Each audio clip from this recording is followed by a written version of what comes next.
Oke, baik, kita lanjutkan tentang adaptasi psikologi. Ya. Ini perubahan pada kontraktilitas. Jadi setelah bulan keempat,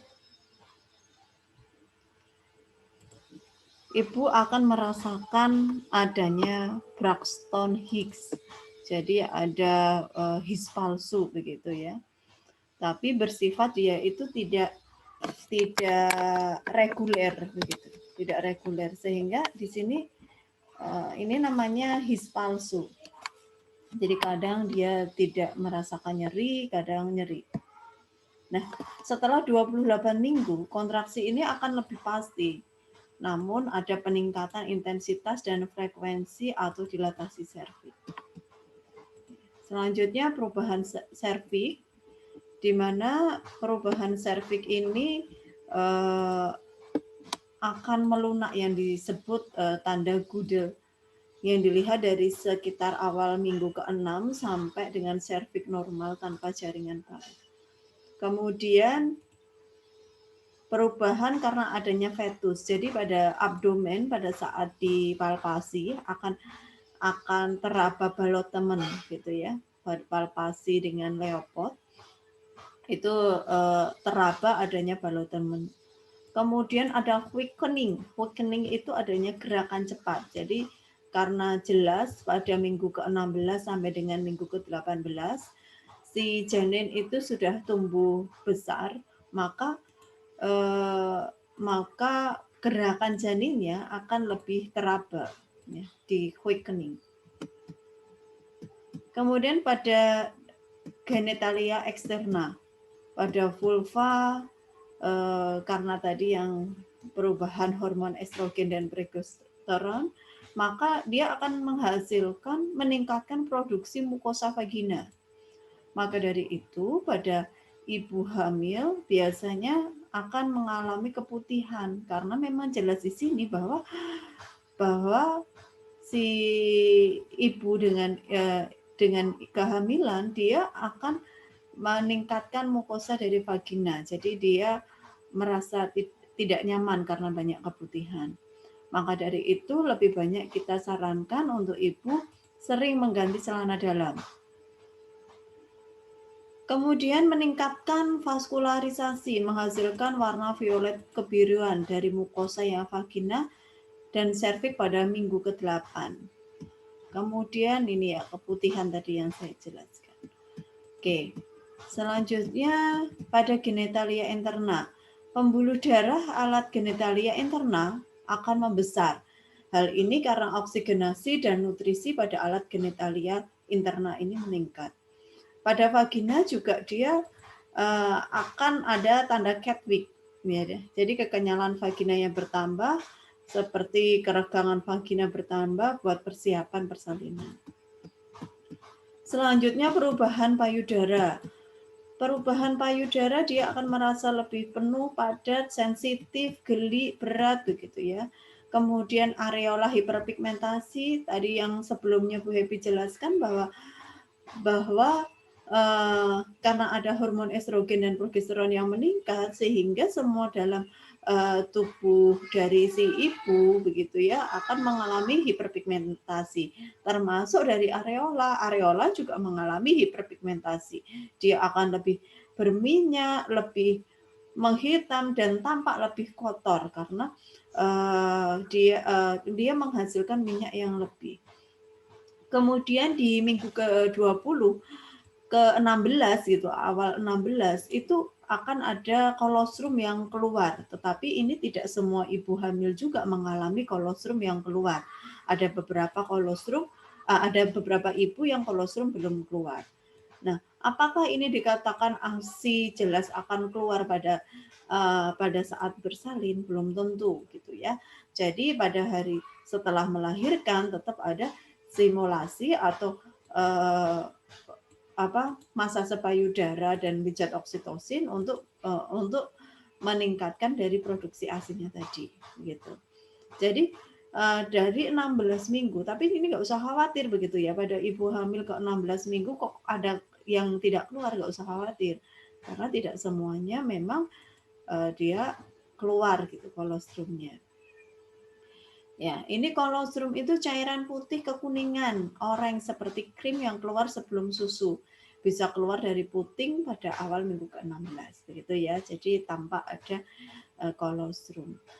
Nah, kalau zaman dulu ada perawatan payudara sebelum melahirkan, gitu.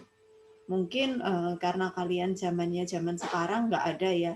Cuman ada beberapa mungkin nggak dari ibu kalian dan lain sebagainya itu menyarankan untuk mempersiapkan menyusui, persiapan menyusui untuk membersihkan payudara pada saat hamil. Nah, itu tidak boleh karena akan membuat kontraksi sebelum proses proses persalinan siap begitu. Jadi belum aterem bisa kontraksi sehingga akan menyebabkan prematur. Jadi tidak boleh adanya perawatan payudara saat sebelum hamil. Saat hamil. Oke. Sistem kardiovaskuler. Di mana sistem kardiovaskuler akan ukurannya sedikit membesar. Jadi karena memang ada beban kerja yang lebih ya. Kemudian produksinya akan meningkat 5-7 liter per menit gitu, sistem kardiovaskuler. Selanjutnya volume darah. Dari volume darah juga akan mengalami peningkatan, di mana peningkatan selama hamil dan peningkatan akhir kehamilan. Ini jumlah plasma meningkat dari sel darah merah yang ditandai dengan menurunnya HB, hematokrit, dan sel darah merah. Nah, memang ibu hamil itu lebih banyak mengalami anemia fisiologis begitu ya. Maka seringkali jika kita ke tenaga kesehatan, si ibu memang disarankan untuk minum tablet FE, tablet penambah darah. Ya. HB normal itu kan sekitar 11 sampai 12 gram per sen. Jadi kalau memang kurang dari itu, ibu wajib mengkonsumsi tablet FE 1 kali 1 hari, 1 kali 1 begitu ya. Kalau memang ada yang sangat abnormal begitu, bisa 2 kali 1, tergantung dari hasil konsultasi dari dokternya. Oke. Tadi cardiac output ya terkait jantung ini. Maternal meningkat 30-50% selama hamil, maksimum pada triwulan 1 dan 2. Ya. Cardiac output juga tergantung pada posisi ibu. Dengan posisi terlentang akan menurun karena tekanan pada vena cava inferior. Selama hamil aterem 1-10% terjadi sindrom hipotensi, ditandai dengan pusing, mual, dan rasa akan pingsan. Tekanan darah sistol akan menurun, diastol akan meningkat ya. Sel darah putih juga akan meningkat, trombosit juga akan meningkat. Kemudian dari sistem endokrin ini nah, pada pemeriksaan ibu hamil nanti biasanya akan teraba bahwa ada pembesaran kelenjar tiroid begitu. Karena memang ada perubahan pada sistem endokrin pada ibu hamil. Kehamilan juga menyebabkan hiperparatiroid. Refleksinya meningkat kebutuhan kalsium dan vitamin D. Kemudian pankreas. Pada awal kehamilan, pankreas menurunkan produksi insulinnya yang disebabkan oleh janin, membutuhkan glukosa dalam jumlah yang cukup untuk tumbuh. Kemudian prolaktin. Pada trimester 1, serum prolaktin meningkat secara progresif sampai matur. Sekresi terhambat karena hormon estrogen yang tinggi. Jadi prolaktin juga akan dia terhambat begitu, yang terhambat untuk bekerja. Kemudian sistem endokrin dan nutrisi, estrogen dan progesteron menyebabkan cadangan lemak pada jaringan subkutis melebihi pada abdomen, punggung, dan bagian atas. Oke, ini perubahan pada sistem kekebalan. Jumlah limfosit yang meningkat, mulai kehamilan 8 minggu terjadi kekebalan dengan adanya limfosit, bertambah usia kehamilan jumlah limfosit dalam darah, benda penangkis hormonal juga, dan ini ada pembentukan gamma juga ya, sedini mungkin pada usia kehamilan 5 bulan. Nah, maka dari itu neonatus tidak dapat mengatasi infeksi karena gamma G berbentuk banyak dalam bulan kedua masa bayi, janin dari ibunya disebut dengan kekebalan pasif ya. Maka dari itu si neonatus memang belum bisa mengatasi infeksi dari luar. Sistem perkemihan, dari sistem perkemihan juga ibu hamil akan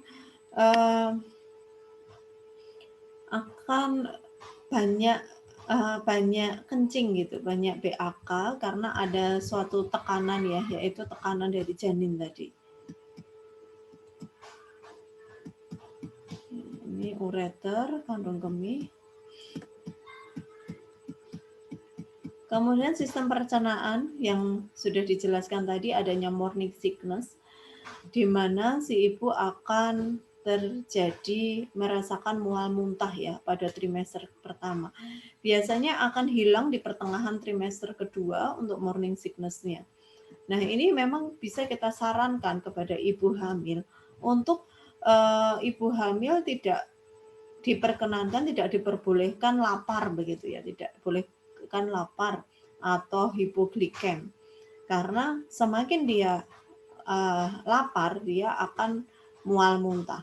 Jadi contoh, jadi namanya ibu hamil di sini makan itu harus teratur, makan itu teratur. Jadi kalau jam pagi jam 6, siang jam 12, kemudian malam lagi jam 6. Nah, ini antara malam sampai pagi ini kan terlalu lama.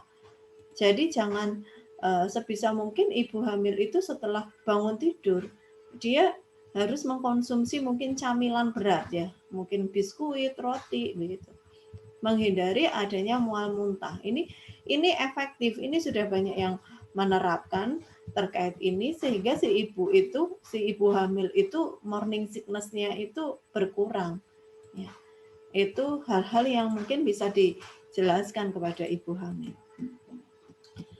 Kemudian sistem muskuloskeletal. Dari sistem muskuloskeletal karena ibunya itu ada suatu ada bayi ya di abdomennya, makanya ada peningkatan kurva lumbosakral yang biasa disebut adalah lordosis ya.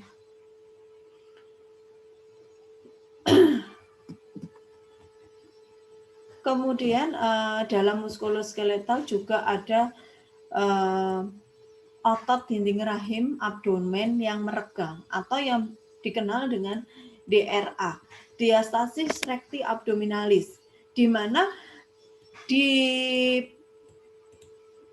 atas processus xiphoideus gitu ya, di bawah processus xiphoideus itu kan ada rongga. Rongga itu akan semakin melebar jika janinnya semakin membesar begitu. Nah, ini normalnya pada saat kita melakukan pemeriksaan pada ibu setelah melahirkan, ini normalnya DRA-nya ini rongganya antara 2 sampai 3 cm. Normalnya. Kalau lebih dari itu disarankan untuk ibu senam nifas. Ini setelah postpartum begitu ya. Jadi DRA ini rongga, kemudian pada saat hamilnya semakin membesar, rongganya akan lebar. Kemudian sistem integumen ya, tadi sudah dijelaskan adanya kloasma ya, hiperpigmentasi begitu.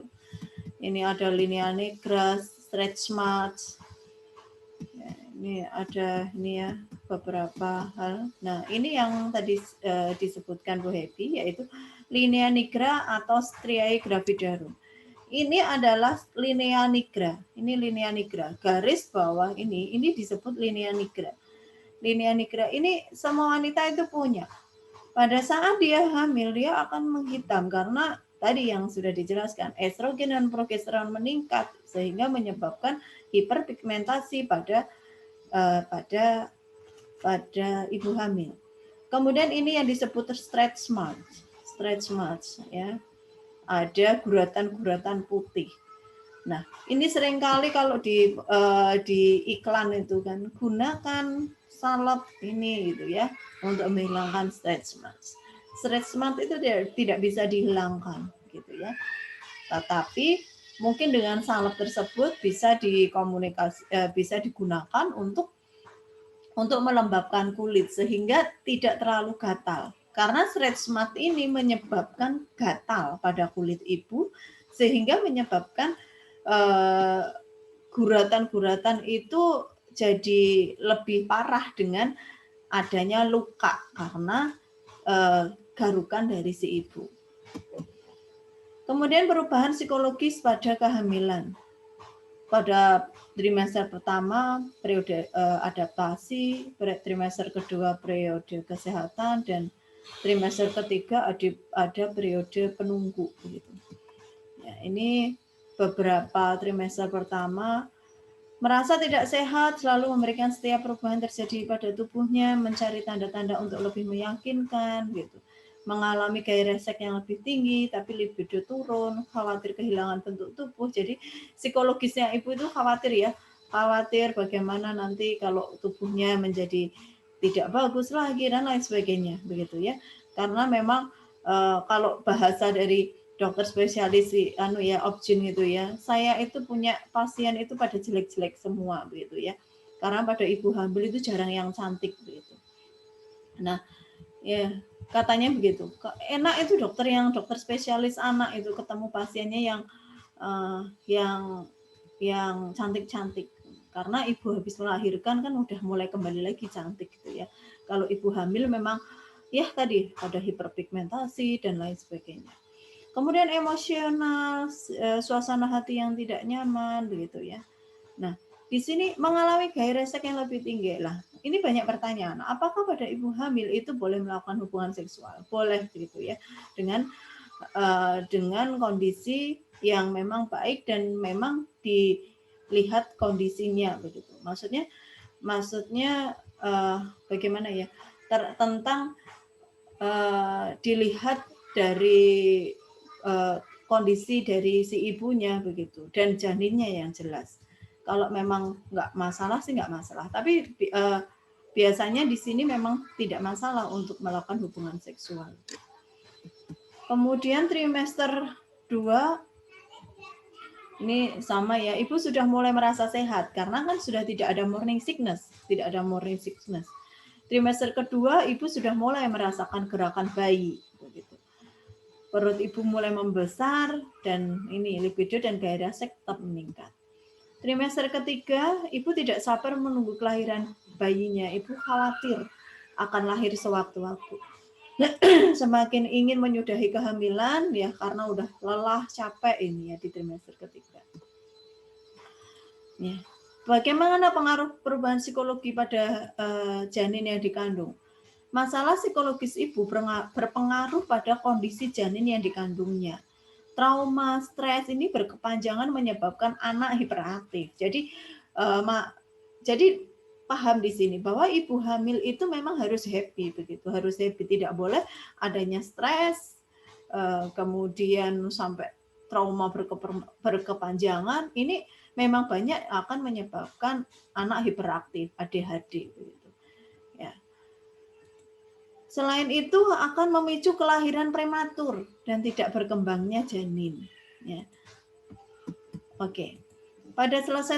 Setelah trimester pertama, pembentukan organ yang sudah selesai, artinya janin itu sudah lebih kuat dalam menghadapi pengaruh dari luar. Ya, kondisi ibu juga selalu menyenangkan, bisa membuat pertumbuhan janin optimal. Jadi intinya adalah ibu yang selalu bahagia begitu ya. Kiat untuk menghadapi kondisi psikologi ibu hamil, ini banyaknya informasi. Jadi banyaknya informasi itu kan ibu hamil itu seringkali banyak yang ingin ditanyakan. Jadi memang perlu gitu ya, kita sering komunikasi dengan si ibu hamil gitu. Kemudian komunikasi dengan suami ini perlu ya, perlu banget ya, karena memang satu-satunya orang yang di samping ibu hamil begitu ya. Kemudian rajin check up, jelas entah ke Bu Bidan, ke dokter spesialis, mungkin ke perawat maternitas juga bisa. Makan yang sehat, isi piringku saat ini yang sudah yang dicanangkan oleh gerakan masyarakat bahwa harus ada makan yang sehat gitu. Makan sehat isi piringku di mana di situ ada karbo, ada sayur, buah, ikan ya. Jaga penampilan, sebisa mungkin tetap menjaga penampilan supaya ibunya tetap pede. Kurangi kegiatan yang berat, dengarkan musik atau murotal mungkin bagi muslim, senam hamil dan latihan pernafasan untuk persiapan bersalin. Nah, ini tidak kalah penting. Ini pasti keluar di UKOM, yaitu HPHT.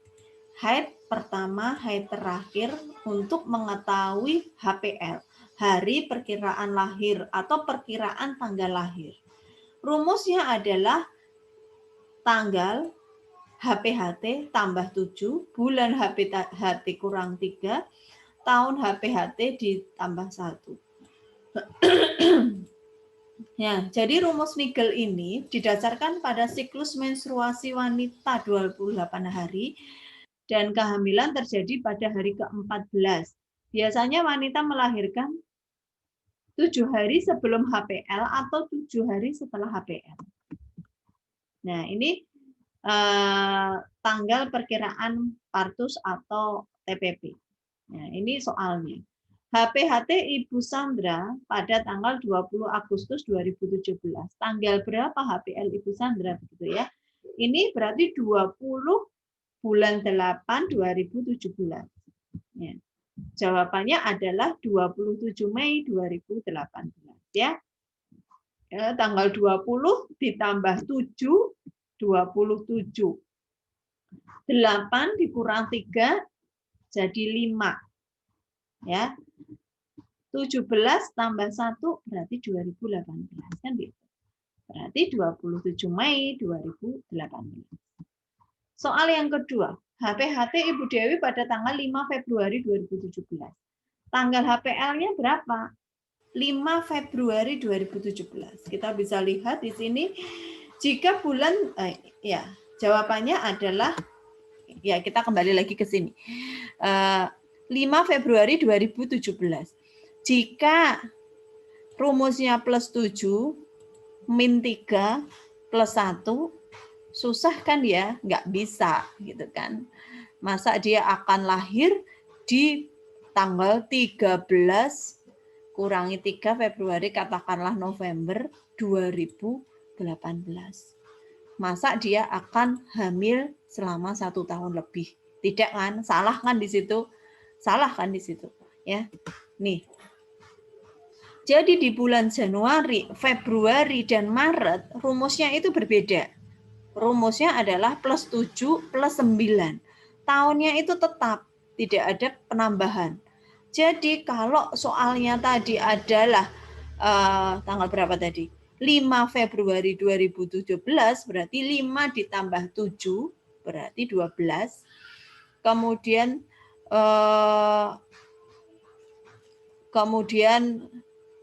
Februari 2 ya, 2 tambah 9 berarti November, berarti 11 kan begitu. Jawabannya adalah 12 November 2017 ya. Semoga ini bisa dipahami oleh teman-teman semua. Nanti saya akan buat kuis terkait pemeriksaan untuk perhitungan TPP ini. Tafsiran perkiraan tanggal perkiraan partus.